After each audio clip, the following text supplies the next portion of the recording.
monster you're watching was created in the studios of the Moving Picture Company for its 1987 showreel Monkey Business. Using a variety of film and video techniques, the showreel was made entirely in-house at MPC, combining computer graphics, digital editing and state-of-the-art video equipment alongside the more conventional techniques of studio shoots and film animation. Whilst some of these methods may be familiar to those who use facilities at MPC, many of the techniques of origination and combination in the showreel may not be obvious on first viewing or even after watching Monkey Business several times. This program will look at each shot of the showreel in turn and describe it in detail. Above all, it emphasizes the extra dimension now available to video post-production with the introduction of digital video equipment, providing the ability to treat pictures with exceptional attention to detail and to build up layers by copying the same piece of material as many times as desired while maintaining first-generation quality at every stage. Digital editing is still in its early stages and new devices are yet to be pioneered. Monkey Business is the first showreel to incorporate digital processing in conjunction with the latest computer graphics and film treatments. Before we start, let us briefly look at some of the facilities used in its construction. The large film and video studio was used to film the bedroom scenes and those shots requiring ultimate post-production. All film was transferred to videotape using Digigrade and DaVinci color correctors, often as a registered pin transfer for guaranteed picture stability. The ADO provided the ability to position and rotate the elements of the picture in true perspective in complex picture transitions. Mirage was used to change the shape of video pictures, and its shapes were also combined with some of the computer graphics sequences. These computers were available to build up objects offline to the main computer systems, enabling the programmer to develop line drawings and animations in real time. This released the Bosch and Alias to render and offload other finished sequences to tape. The Bosch FGS computer graphics system provides good, smooth-shaded 3D objects which can be individually lit with up to 16 light sources. The last half of the showreel predominantly featured Bosch shapes. The Alias computer software gives exceptionally high-quality graphics with superior curved surfaces and textures, as well as the ability to easily merge computer objects. The Abacus A64 was featured at the beginning of the showreel, showing its ability to digitally combine by multipassing elements as many times as required without quality loss. The Harry, used in tandem with Paintbox, was used when creating animations and when digitally combining the elements of a shot, providing exceptionally good matting and blurring to help each element blend into its background. Paintbox was necessary to change colors of some sequences, to add shadows, provide mattes, draw animations, and to generally enhance finished combinations. And finally, the monster himself was shot by conventional stop-frame animation, but with a computer-controlled camera, allowing repeatable moves to build up elements of a shot and provide mattes. Other models were also filmed with motion control. With a combination of all these facilities, the final showreel was put together over several months in company downtime between commercial bookings. We hope the following program helps to explain how it was assembled and illustrates the principles of these various techniques in post-production. Monkey Business begins with the company logo created on the Bosch FGS. For every piece of computer graphic that you see in the showreel, a matte is also generated to key it over another picture, although we'll show only a few of these in this analysis. The letters are smooth shaded to give a reflective appearance, and a dynamic lighting change initiates the collapse of the letters into the television set behind them. The TV was a model about 8 inches high, shot on the motion control rig. This allowed a matte to be made, which would follow the original camera move exactly. The matte was made by painting the TV screen white afterwards and rearranging the lighting so that the white could be clipped out of black.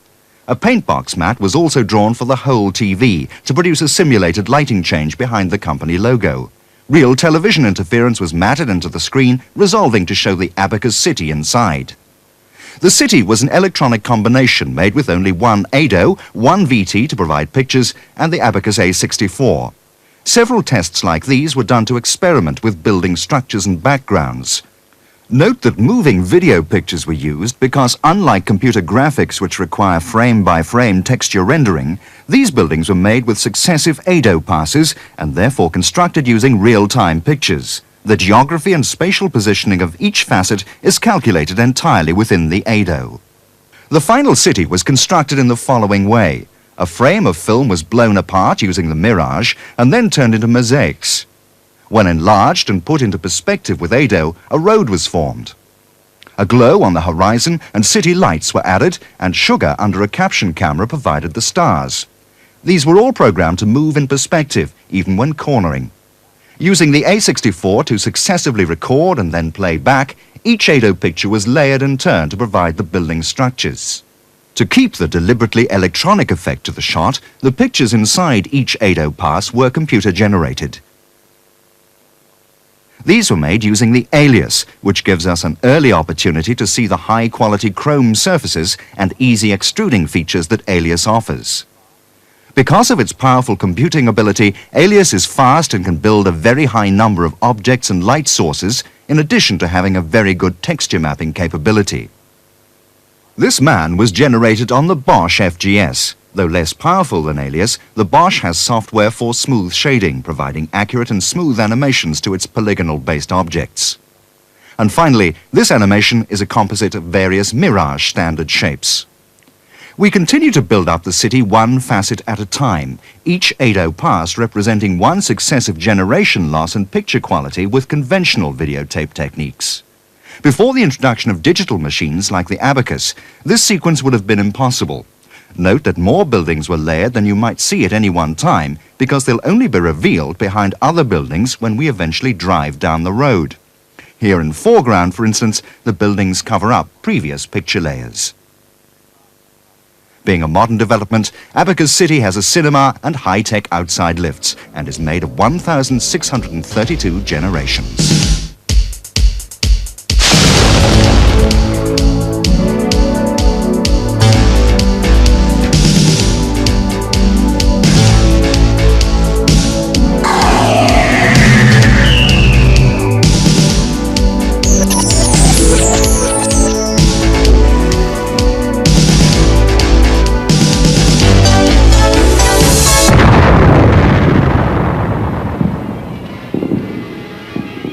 We arrive inside the bedroom, shot on a set constructed in the main studio.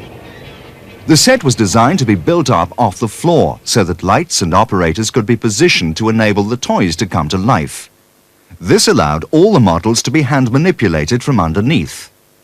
The Jack-in-the-Box, helicopter, drummer, teddy bear, toy tank, and model soldiers. In this first shot, a flickering light was put inside the TV from underneath the floor to enhance the effect of the television picture, which was matted in later. As the camera tracks in, mats for each frame were drawn on the paint box, and the final combination mats were blurred to help conceal any matting process. Because of this, a registered pin telecine transfer to tape of one frame of film at a time was necessary to eliminate any weave between film and mats. The boy is supposedly watching the classic film King Kong. First-time viewers may be forgiven for thinking that this is the real film. Only towards the end is all revealed. In fact, all these shots were made using the motion control rig and stop-frame animation. This shot shows a composite of 3 Spitfires, which were 6-inch models suspended with a motor step-turning the propellers. The same computer moves were repeated with the models sprayed white to provide mats. The clouds made of cotton wool were shot separately under different lighting conditions. These elements were then combined, not by video post-production, but with an optical film printer. It was at this stage that the color composite was changed to monochrome. The optical printer was used for several reasons, partly because the original King Kong film was done in this way, and so the quality and contrast of the original was reproduced. Here, onlookers react to a blue screen in the studio, while the monster was filmed by conventional stop-frame animation. Both shots were then combined in the optical printer. In this picture, the monster was filmed first and then combined in the printer with a shot of smoke filmed against black. The final composite shows no fringing or matting breakup in the smoke. This Spitfire was shot on its own and then sprayed white to provide a matte. The background was built of 5 boxes, and these were double exposed in the optical printer to increase the number of buildings. The blur on the propeller is natural because it was spinning quickly as the main model was shot frame by frame. This shot from the cockpit is also made of several layers. The building's background was constructed by shooting only the left-hand side with a snorkel lens to make the small models appear large, and then repeating the same camera move with the models on the right-hand side. The monster was shot separately and later matted in. The propeller strobe was reproduced using a stepper motor to increment the propeller uniformly in every frame of footage. The cockpit, matted over the composite, has a different camera move to that of the background. Here's another combination of camera moves. The model monster and the model aeroplane are in reality the same size, but shot from different distances with different lenses and independent camera moves. Again, notice the total absence of any matte lines in the blurred motion of the plane. We now go back into the bedroom and see the boy watching the film. There is no evidence of matting inside the television. In fact, paint box was used to draw each individual mat around the boy's hair, which were blurred to remove any fringing. Here we see him in bed, shot from a crane near the ceiling of the main studio. The shadow of the window was put in on the shoot to match the window of a small model, shot totally independently on the motion control rig. Repeating the same move with a backlit window provided the mat. The final transition was helped by moving the shot of the interior bedroom with ADO to match the camera movement of the model. We now come outside the bedroom to see a town in the far distance, as a train in the foreground passes through a railway level crossing. This was a model built in false perspective so that the foreground bushes were physically bigger than those in the distance. The scene was graded on telecine to be much darker to give more atmosphere to the shot, while the city lights were hand-painted frame by frame with the paintbox Harry combination to glow brighter in the distance. The lights on the level crossing were added later. The shot was offloaded to paintbox, the lights matted out frame by frame, and then reinserted in red. Flying ducks were made from a single animation drawn in paintbox, reproduced in several positions and put out of sync with each other. The final composite was then tracked with ADO. The shot was filmed one frame at a time as the string pulling the wooden train was uniformly incremented to give smooth motion. We track back into the bedroom with another model to studio transition using a complicated ADO move. First of all, to place the bedroom inside the moving model window, and then to transition smoothly and invisibly to the studio camera zoom. The boy is woken by lights cast from the mirror. In this shot, the lights on the bed are real ones flashing in the studio. In later shots, the lights are added afterwards. The boy approaches the mirror with the red magic lights, which were matted in later. Notice that we see the reflection of the boy and the chest of drawers. These reflections help to disguise the post-matting of the lights. In the following shot, again we see the lights and reflections. These lights were made from strands of fiber optics, each with a colored gel at the end. These were made to move while filming through a cone of tin foil to provide extra reflections, all underneath a sheet of bathroom frosted glass. The final effect was formed by superimposing several versions of the film. In this shot, the reflection of the chest of drawers is not real. This was for a practical reason. In the original storyboard, the boy was to approach the mirror and accidentally fall through it and tumble downwards through space. In the event, the storyboard was later modified and these scenes were not used. The set was therefore constructed to allow the boy to fall through, and the reflection was to be added afterwards. It was generated by shooting the drawers separately turned through 180 degrees in the studio and positioned in the mirror with ADO. We then cut to what at first seems to be a reflection as seen in the mirror, but which develops into a dynamic track down a computer-generated tunnel. This scene was entirely made using the alias. It was initially programmed offline with the Iris and Celerity computers just to establish the basic move. If we look at the finished product, we can see several distinctive features. First of all, Alias has very high-quality surface textures and shading, such as the chrome on the disc exterior. The ability is now available to extrude one shape from another very easily. We can see this in the formation of the fins in the disc. There are 5 levels of fin, each performing its own computer program. We can also see the extrusion of crystals from the surface of the tunnel, which are individually lit. Note that the red magic lights are contained in the disc as it travels.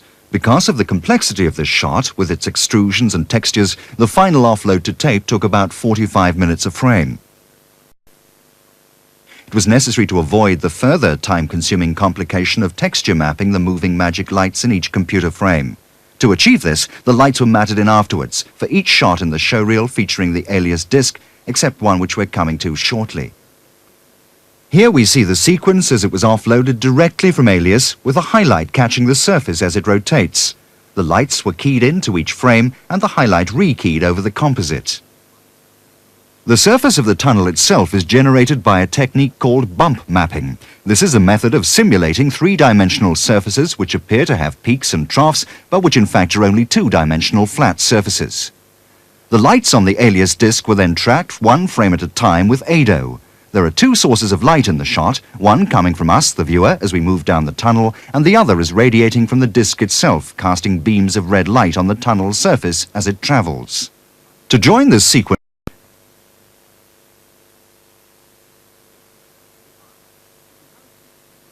let's return to the eye. We can now see the sequence we've just been describing matted into the pupil and tracked with the ADO. It starts initially much darker and a highlight to the eye was added during the edit with a soft circle wipe. As we enter the eye, the pupil becomes much brighter and the magic disc flies into shot. This is the disc as it eventually came off the Alias. The red magic lights will be matted in frame by frame afterwards with ADO. As it enters the ball, a lighting change is introduced at the roof of the arch. This will eventually be due to the massive flare and flashes of lightning that will radiate from the sphere after the disc has entered inside. These would have been far too time-consuming and difficult to do in Alias, and so they were individually hand-drawn, again using the Harry paintbox combination to draw the animation. Eventually, the picture becomes an ordinary still photograph lying on a table. Using the ADO to correctly position the shot in true perspective on the table, this was recorded frame by frame to ensure that no slipping occurred between the two elements. The effect is helped by the soft matting edge available with the ADO. Note that this combination is done with two ADO passes, one to provide the matting edge and another to position the shot of the Alias arch within the mat, which has to be independently maneuvered to match dissolve to the real transparency. We now continue the shot. It may, on first appearance, seem to be quite straightforward. As we reach the end of the camera track, we can see everything perfectly reflected in the mirror. But where is the camera? Perhaps it's been matted out on every frame of the shot. Let's go back to the beginning. Everything looks natural. Every object is reflected in the mirror. A possible clue is given at the beginning of the shot. If the camera had simply been looking at the mirror reflection, it would have been impossible to see the small change in perspective shown here. The camera would physically have to pass through the mirror. In fact, this shot was made from several matching motion-controlled camera moves, the elements all being combined later in the Harry. We'll now examine this build-up. We start with the real transparency as filmed on the set. A shadow is cast from the rig on the first part of the move because the lighting has been arranged to give the best condition for the whole set. The photograph cannot be seen properly because of the bright lighting. As we pull back, we can see how the shot was done. The set was built twice, so that the reflection of the mirror is in fact a perfectly matching set built back-to-back with the foreground one. This allows the camera to physically move through the mirror. The stone wall, as seen in the reflection, is a sheet of slightly crumpled paper, and the sky is the studio cyc. Several more layers were added to this basic camera move. First of all, the rig shadow was removed by rearranging the lighting for the first part of the move. Then the photograph was shot separately using a backlit transparency, and a matte was made using backlit white paper. These shots were then combined. The whole mirror reflection was then blurred with paintbox. And the wall reflection was double blurred to add depth to the shot. Extra sparkles on the map were then added with paintbox, and a pair of spectacles catch a small glint of painted light.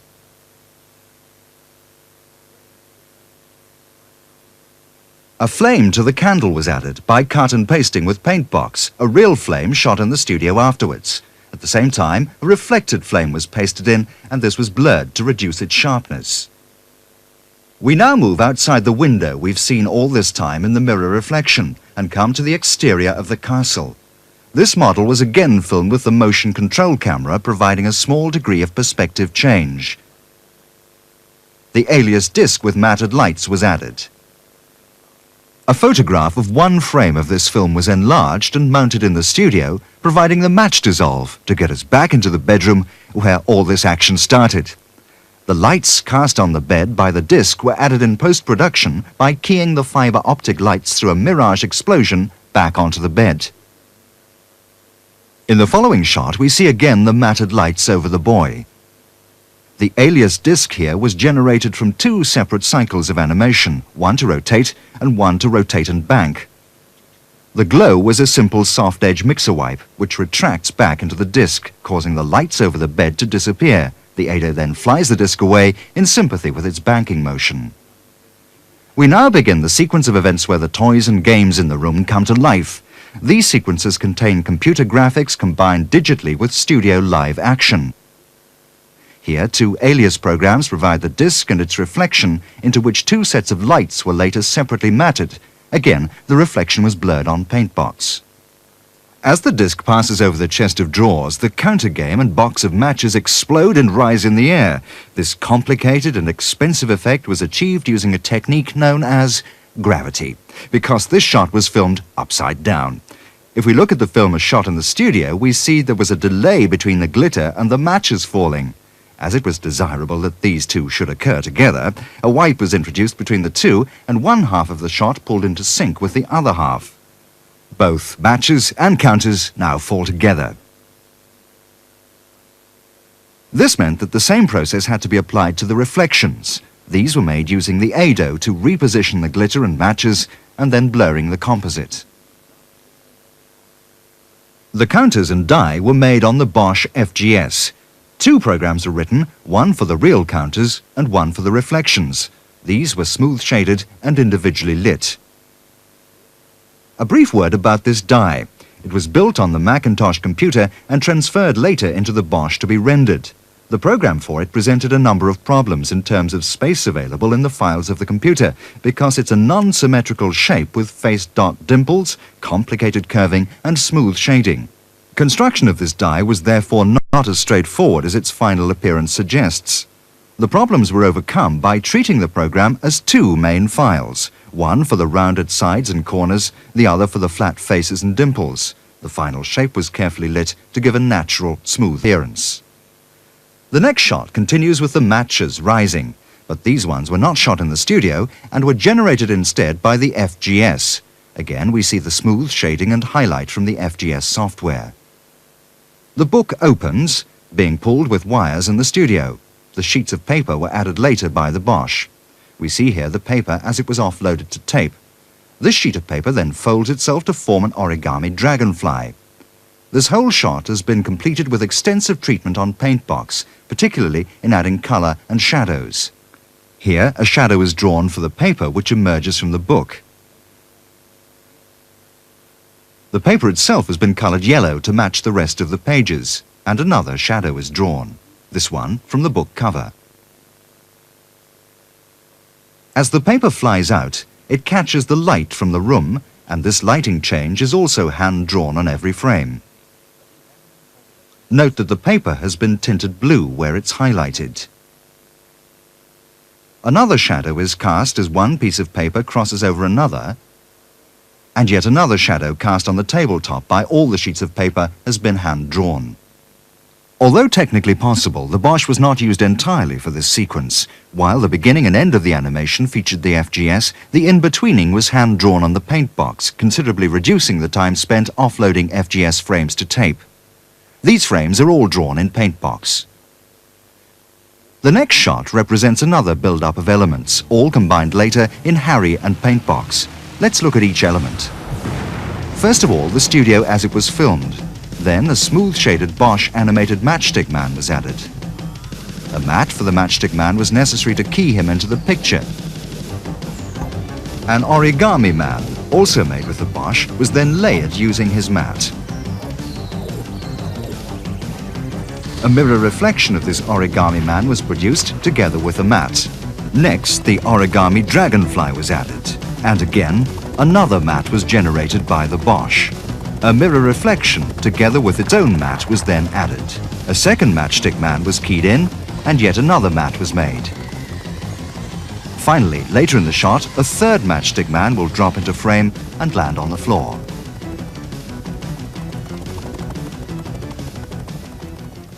And here again is the combination of all those, and there's more to be added. Shadows of both the origami man and origami dragonfly are cast on the drawers, and the mirror reflections are all blurred in Paintbox. The heads of the matchstick men ignite as they fall. Real flames were cut and pasted on every frame by Paintbox, and a few extra sparkles drawn in. Again, shadows of the figures are added as they touch the floor. On the following shot, the model robot has a Paintbox airbrush glow added to his eyes. The optical print of the monster is matted into the TV screen, and a matchstick man falls into shot with his pasted flame head. Again, reflections and shadows are added, and naturally, the origami man also has reflections and shadows. When this matchstick man falls, his head casts a highlight onto the lampshade, and a shadow appears when the light is switched on. Here, the match runs across the pillow, creating small imprints as his feet touch the soft surface. The dents in the pillow were made in the studio by pulling wires attached underneath. The Bosch matchstick man was then choreographed to follow the same movements. Once again, a flame head was pasted in, and a shadow cast as he jumps. In this shot, the helicopter is a studio model and the dragonfly is added afterwards. Compare the two shadows, helping to blend in the keyed-in computer animation to its background. One shadow is real, the other is hand-drawn. Incidentally, this is the last shot in the showreel where the real helicopter was shot in location. Here, for instance, the wall was filmed on its own. The bedstead was shot separately under similar lighting conditions and then matted in. The rough texture of the wall was matched to other shots by Paintbox. A matte allowed a helicopter to be brought up from behind. This was shot on the motion control rig and then matted in with Harry to provide superior keying. Notice the total absence of any matte lines, even on the rotating blades, giving no indication that matting work was done at all. A shadow on the wall was added, and finally a small Paintbox flare was inserted as the helicopter headlights shine into the camera. On the next shot, a background was filmed on motion control and then the monster was keyed in. As he runs up to the screen, television scan lines were added by Paintbox and the whole shot matted into the studio TV set. Another Bosch matchstick man animation was matted in, together with its shadow and pasted flame head. The flame is momentarily deflected by the thud created when the monster strikes the screen. This shot shows the model train flying out the window. It was done in the studio by allowing the model to fall down a curved ramp. The shot was then filmed again under the same lighting conditions, but with the ramp removed. The shape of the ramp was then drawn with Paintbox, and this matte was used to cut out the relevant part of the second shot, which was then keyed over the original picture to cover up the ramp. The combination shot was then reversed. The Bosch matchstick man driving the train was choreographed to follow the motion of the model. All position coordinates were programmed by the FGS when animating the image. A second matchstick man reacts to the train as it flies out. Again, flame heads were pasted by Paintbox frame by frame to both of the Bosch models, and shadows of the men and the train added. The flames are again deflected by the motion of the train.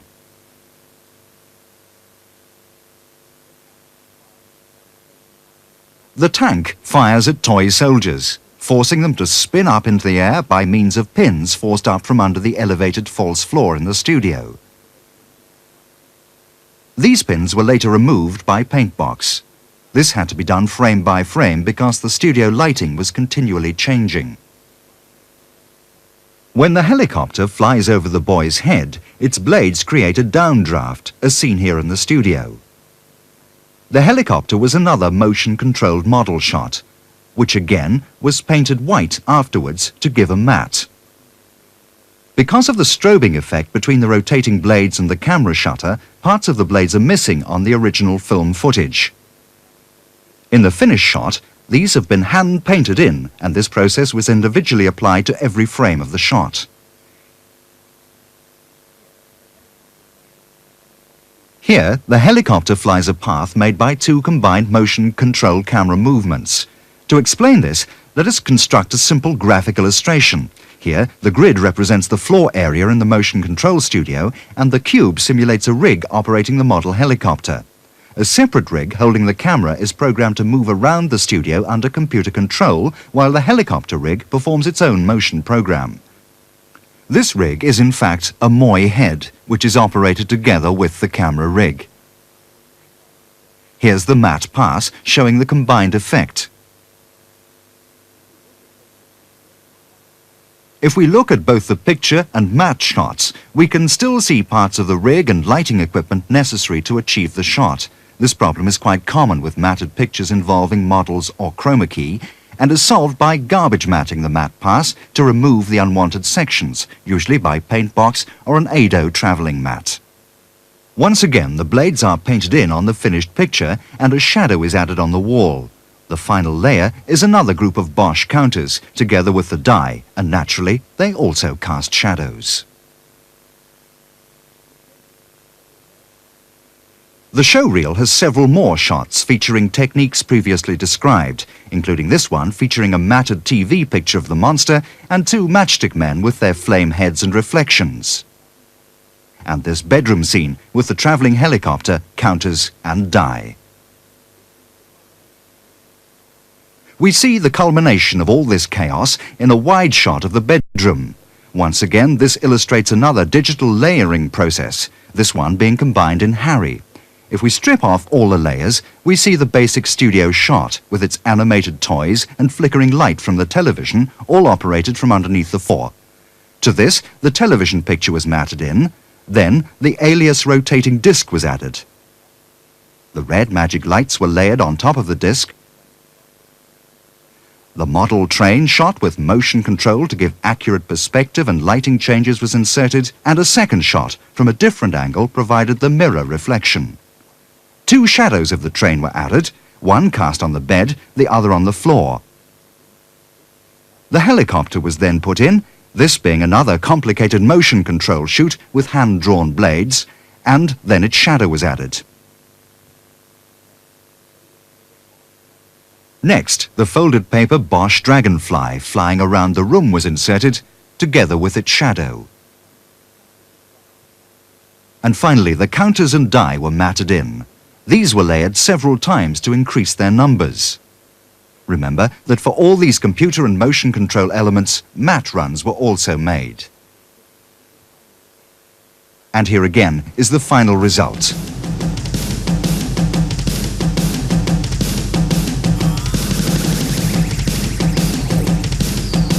The last shot of the showreel shows another build-up of elements. The train crosses the room, casting a shadow. The counters fly around randomly.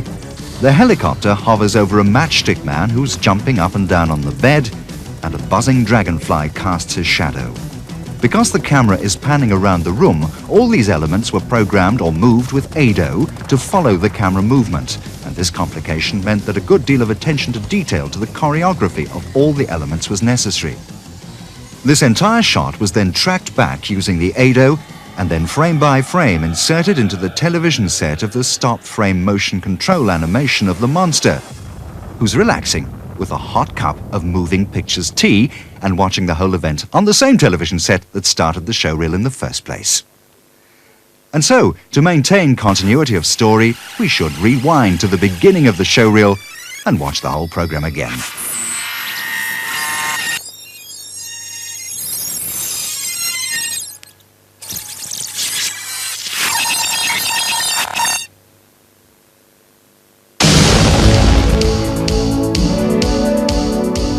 And that concludes this description of the making of Monkey Business.